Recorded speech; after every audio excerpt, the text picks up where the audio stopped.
Good morning everyone, कैसे हैं आप सब। Thanks a lot for watching my last video, जहाँ पे मैंने बताया था कि हम लोग सिंगापुर वीज़ा लेके कैसे फिलीपींस ट्रैवल कर सकते हैं। तो सारा इन्फॉर्मेशन वहाँ पे मैंने दे दिया था फॉर फिलीपींस ट्रैवल, एंड मैंने वहाँ पे ये भी कहा था कि नेक्स्ट वीडियो जो आएगा उसमें मैं एक पूरा जो डिस्क्रिप्शन है अबाउट सिंगापुर वीज़ा, कैसे अप्लाई करना है, कैसे कितना दिन में आएगा, क्या आपका डॉक्यूमेंट्स लगेंगे, उसके बारे में एक फुल डिटेल वीडियो बनाऊंगा। So here I am with all detailed videos for the applying for Singapore visa. So चलिए शुरू करते हैं। तो द पहला क्वेश्चन जो हम लोग के दिमाग में आता है, like if you are Indian passport holder, तो आपको दिमाग पहले ये आएगा कि हम लोग को वीजा ऑन अराइवल मिलता है सिंगापुर में या we have take a visa. तो इसका आंसर ये है कि yes, as we are Indian passport holder and Indian passport holders do require a visa to enter Singapore. तो ई वीज़ा आपको एक मिलेगा। ये मैं बस टूरिस्ट वीज़ा के बारे में बात कर रहा हूँ, मैं ना बिजनेस वीज़ा और बाकी वीज़ा के बारे में बात नहीं कर रहा हूँ। It's only for tourist visa guys, ये मैं बहुत क्लियर कर रहा हूँ कि ये बस टूरिस्ट वीज़ा के लिए है, तो इसमें आप और कोई वीज़ा को इंक्लूड मत करिएगा। So it's only for tourist visa, right. So yes, we need a e visa to enter Singapore. जो क्वेश्चन आता है कि ये जो ई वीज़ा मिलता है इसका वैलिडिटी कितना है और इसका प्राइस क्या है। सो अगर हम प्राइस का देखें तो इसका जो प्राइस होता है 30 सिंगापुर डॉलर, एंड इसका जो वैलिडिटी रहता है वो डिपेंड करता है कि 45 डेज से लेके 2 इयर्स तक। यहाँ पे एक चीज बस क्लियर करना चाहूंगा कि देखिए, सिंगापुर का वीजा का जो प्राइस है वो 30 सिंगापुर डॉलर है। अग्रीड, 30 सिंगापुर डॉलर मतलब if you see in our currency, so Indian rupees का 1900 के बराबर होगा।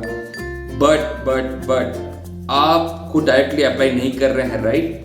तो आप अप्लाई कर रहे हैं थ्रू ट्रैवल एजेंट। सपोज जैसे मैं खुद अप्लाई करता हूं फ्रॉम अकबर ट्रैवल्स, मैं डॉक्यूमेंट सबमिट करता हूं अकबर ट्रैवल्स। मैंने लास्ट टाइम बताया था, मैं लास्ट वीडियो में बताया था कि मैं अकबर ट्रैवल्स मेरे हर टाइम सिंगापुर वीजा प्रोसेस करवाते हैं, तो मैं जाता हूं अकबर ट्रैवल्स के थ्रू ही।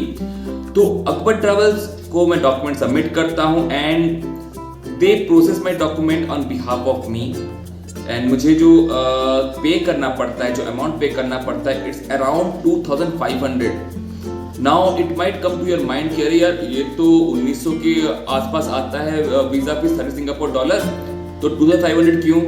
सी, वो तो आपका 30 सिंगापुर डॉलर आपका हो गया कि वीजा फीस, लेकिन जो ऑर्गेनाइजेशन जैसे आप मेक माई ट्रिप से कर रहे हैं या अकबर ट्रैवल से कर रहे हैं या किसी और ऑर्गेनाइजेशन से कर रहे हैं, ट्रैवल कंपनी से कर रहे हैं, वो लोग अपना एक चार्ज रखेंगे, वो सर्विस चार्ज आपको देना पड़ेगा। तो वो होता है, वो डिपेंड करता है 300 500, वो एक अपना चार्ज रखते हैं।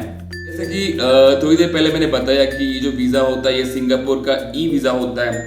तो एज इज ई वीज़ा, तो लोगों के मन में आएगा कि क्या हम लोग आप खुद से अप्लाई कर सकते हैं एज इज ई वीज़ा। तो आंसर है नो, हम लोग खुद से अप्लाई नहीं कर सकते हैं। उनका जो प्रोसेस है, you have to go through an authorised agent, एक ऑथोराइज्ड ट्रैवल एजेंट जिनका एक रेपुटेशन हो, जो ऑथराइज्ड हैं आपका सिंगापुर वीज़ा प्रोसेस करवाने के लिए, आप उनसे ही जा सकते हैं। अगर हम लोग देखें, अभी बहुत सारे ऑर्गेनाइजेशन लाइक जैसे आपका हो गया मेक माई ट्रिप हो गया, वो कराते हैं। Then we have Akbar Travels, वो कराते हैं। तो ऐसे टाइप के कुछ बड़े बड़े ट्रैवल कंपनीज हैं जो ऑथराइज्ड हैं to process the Singapore visa on behalf of you. अब आ जाते हैं सबसे मेन चीज के ऊपर, डॉक्यूमेंट्स। क्या क्या डॉक्यूमेंट्स लगेंगे for applying Singapore e visa. देखिए, द फर्स्ट थिंग इज कि आपके पास एक पासपोर्ट होना चाहिए which has a validity of at least 6 month. 6 month की वैलिडिटी मिनिमम रिक्वायरमेंट है आपके पासपोर्ट के ऊपर। अगर उससे नीचे है तो सॉरी, अप्लाई मत करिए, वो आपका अप्रूव नहीं होगा।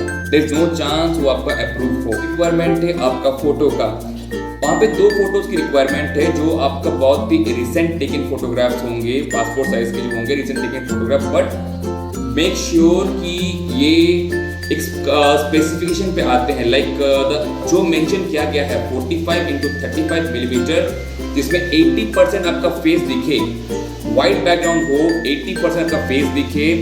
अगर मैट फिनिश हो तो और बेटर है, but it depends on that. कुछ जगह पे मैट फिनिश लिखते हैं, कुछ जगह पे नॉर्मल फोटो भी जाता है, लेकिन 80% फेस विजिबल होना चाहिए। 45 और 35 का डायमेंशन होना चाहिए।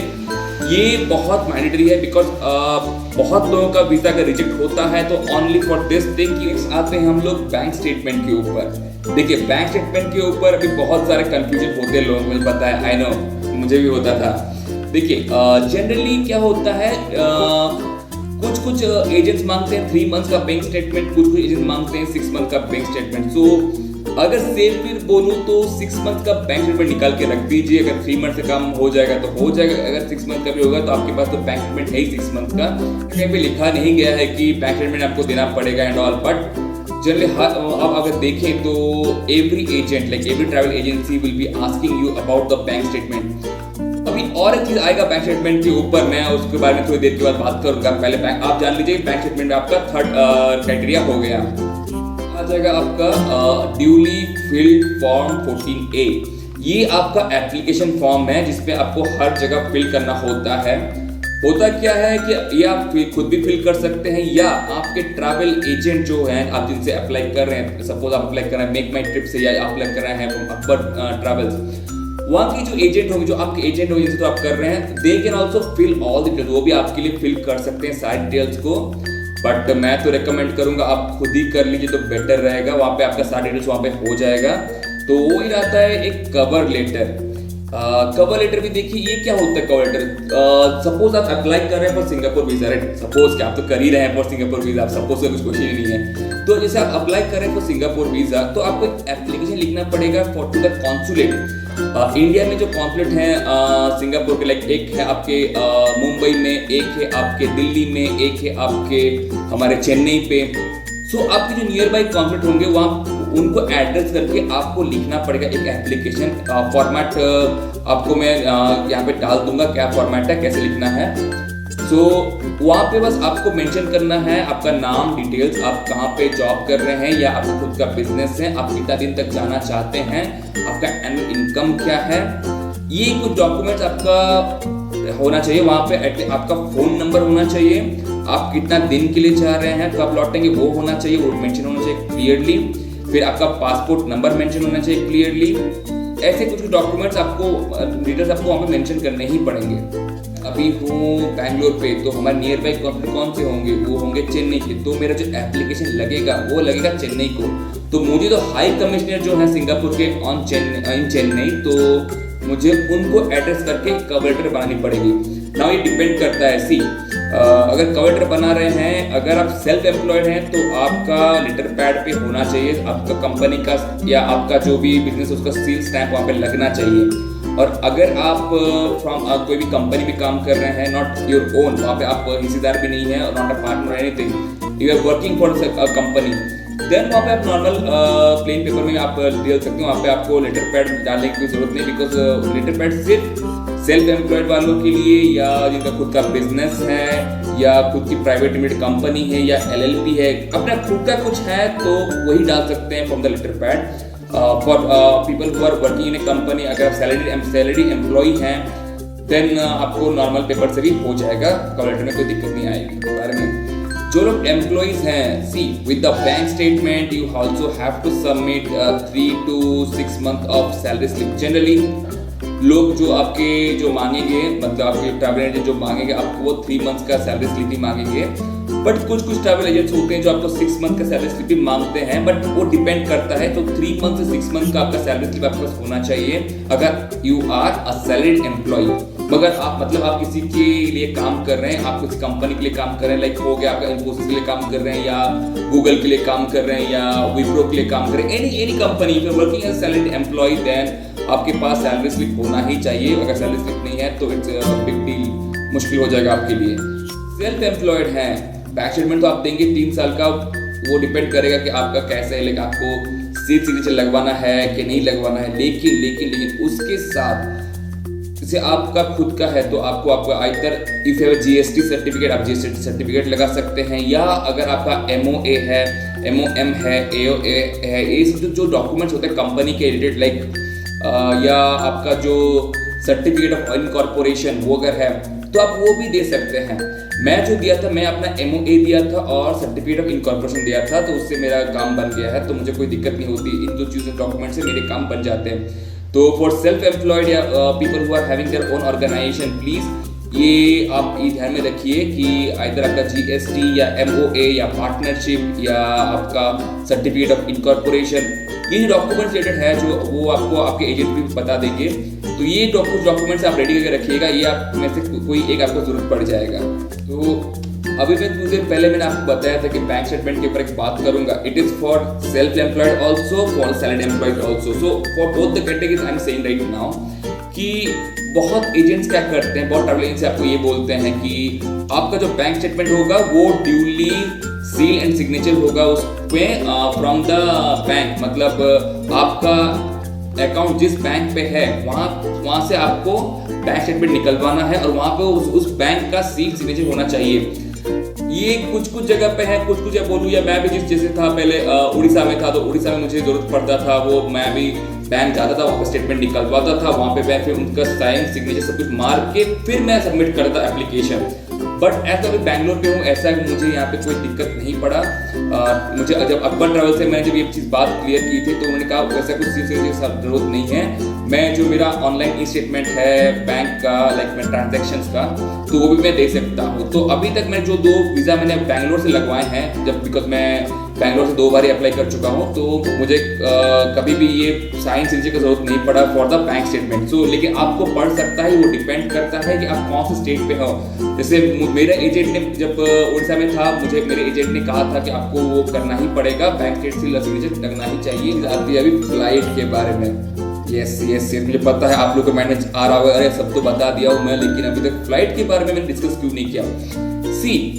जैसे बैंक स्टेटमेंट का इशू है कि कुछ एजेंट्स बोलते हैं कि आपका जो बैंक स्टेटमेंट होगा वो सील एंड साइन होगा फ्रॉम योर इशूइंग बैंक, मतलब जहाँ पे आपका अकाउंट है, सेविंग अकाउंट हो, जो भी अकाउंट हो। लेकिन सेम थिंग ये भी अप्लाई करता है in the sense of flights. जब मैं उड़ीसा में था, लाइक आपको भी आपके एजेंट्स बोलते होंगे कि आपको कंफर्म फ्लाइट टिकट देने पड़ेंगे, आपको पहले फ्लाइट बुक करना होगा, कंफर्म हो जाएगा फ्लाइट, उसी को आपको लगवाना है आपके एप्लीकेशन के साथ। लेकिन ऐसे भी एजेंट्स हैं जो इतने ये हैं कि आपको उनको अपना फ्लाइट का देने की जरूरत नहीं है, कोई भी documents related to your flight कि आप कंफर्म है नहीं कंफर्म है, आप बिना फ्लाइट बुक किए भी अप्लाई कर सकते हैं। इन माई केस मुझे अभी के लिए कभी भी कोई फ्लाइट टिकट बुक करके मुझे अप्लाई करने का कोई जरूरत नहीं है। मैंने जो भी अभी अप्लाई किया था बिना फ्लाइट बुक टिकट अप्लाई किया था, वीज़ा आने के बाद ही मैंने अपना फ्लाइट टिकट बुक किए हैं। लेकिन जब मैं बताऊं कि जब मैं 2017 तक जब मैं सिंगापुर वीज़ा अप्लाई करता था फ्रॉम उड़ीसा, तो मुझे वो बैंक स्टेटमेंट में भी सील सिग्नेचर लगाना पड़ता था, बैंक का कंफर्म फ्लाइट टिकट भी मुझे देना पड़ता था। तो ये डिपेंड करता है अगेन कि आप कौन सी जगह से हैं, आपका एजेंट कौन है, वो आपसे क्या मांग रहे हैं। वो आपको मांग सकते हैं कि आप हमको पहले कंफर्म एयर टिकट दीजिए, फिर हम आपके लिए वीज़ा प्रोसेस करेंगे। वो आ जाएगा। अभी आपके माइंड में आ रहा होगा सब तो हो गया, लेकिन लोग सिंगापुर पहुंच भी गए, लेकिन होटल का क्या। So for solo travellers like me, capsule hotels already recommended. आपको बहुत सारी जगह में मिल जाएगा, लाइक मैं जैसे रहता हूँ कल्लान पे आपको मिल जाएगा, गीलैंग पे आपको मिल जाएगा, लिटिल इंडिया पे आपको मिल जाएगा, चाइना टाउन पे मिल जाएगा। ये जो कुछ जगह है जहाँ पे एकदम जो सेंटर के आसपास है, यहाँ पे अगर आप रहें तो आपके लिए बहुत ही बेटर है। मान लेते हैं आपका वीज़ा मिल गया, मान के लेते हैं आपको वीज़ा मिल ही जाएगा, इसे फॉलो करेंगे तो आपको वीज़ा डेफिनेटली मिलेगा ही मिलेगा। वीज़ा मिल गया, आप सिंगापुर चले गए, वीज़ा आपके पास है, तो क्या आपको एंट्री मिल जाएगी? देयर इज अ कैच, वहाँ पे हमको एक और डॉक्यूमेंट फिल करना पड़ेगा। वो कब करेंगे? आफ्टर हम लोग को वीज़ा मिल गया, फ्लाइट बुक सब कुछ हो गया, सब कुछ डन है, जैसे हम लोग फ्लाइट गए नहीं हैं।